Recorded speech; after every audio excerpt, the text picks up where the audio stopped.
What I'm about to say is not new. Water is one of the biggest sources of life. Everyone needs it. Imagine living in a world with no access to clean water. For millions of people, including children, this is the reality.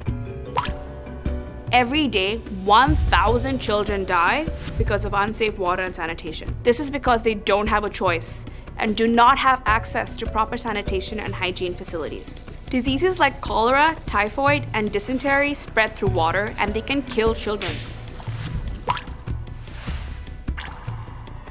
Millions of children are also missing out on their education.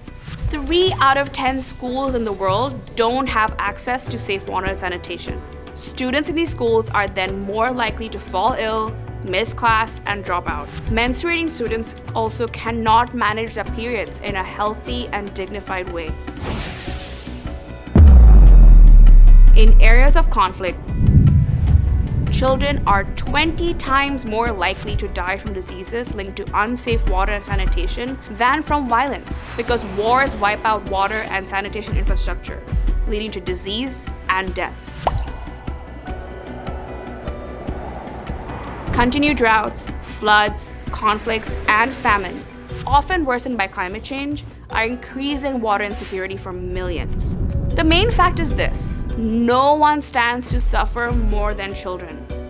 UNICEF works in over 100 countries to help provide access to clean water and reliable sanitation, including in emergency situations such as the recent earthquakes in Syria and Turkey.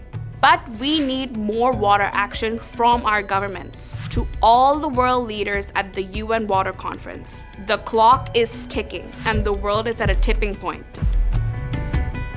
You must make sure children are the center of all water agendas and must increase action and investment in water, sanitation, and hygiene. Access to clean water is not a privilege, it's a right, and children deserve no less. For them, it is a matter of life and death.